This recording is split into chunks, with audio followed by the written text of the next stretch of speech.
আজকে সকাল থেকে খুবই ঠান্ডা ঠান্ডা লাগছিল। বাইরে তাকিয়ে দেখি একদমই রোদ ওঠেনি। এখন সকাল প্রায় 11:30টার মতন বেজে গিয়েছে। তো এই ঠান্ডা ঠান্ডা ওয়েদারে ভাবলাম খিচুড়ি খাওয়া যাক। যেমন ভাবা ঠিক তেমন কাজ। এইদিকে বাঁধাকপি বসিয়ে দিয়েছে আর মা খুবই সিম্পলভাবে খিচুড়ি বানাচ্ছে। মায়েদের হাতের স্পেশাল খিচুড়ি তো জানোই স্পেশালি হয়। তো এখানে মা বানানো স্টার্ট করে দিয়েছে খিচুড়ি। গোবিন্দভোগ চালের খিচুড়ি কিন্তু দারুণ লাগে, প্রসাদ প্রসাদ লাগে খেতে আর খুবই টেস্টি হয়।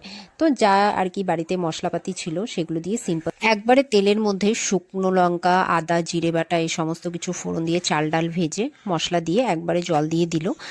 আর তার মধ্যে দিয়ে দেওয়া হলো এই মটরশুঁটি। শীতের দিনে কিন্তু মটরশুঁটি দিয়ে খিচুড়ি খেতে জাস্ট দারুণ লাগে। আর ওপর দিয়ে এরকম ঘি দিয়ে দেওয়া হলো। ব্যাস আমাদের রেডি খিচুড়ি। খিচুড়ি, বাঁধাকপি আর তার সাথে ছিল আর যার জন্য স্পেশালি খিচুড়িটা বানানো হয়েছে সে খেয়ে বলল দারুণ হয়েছে।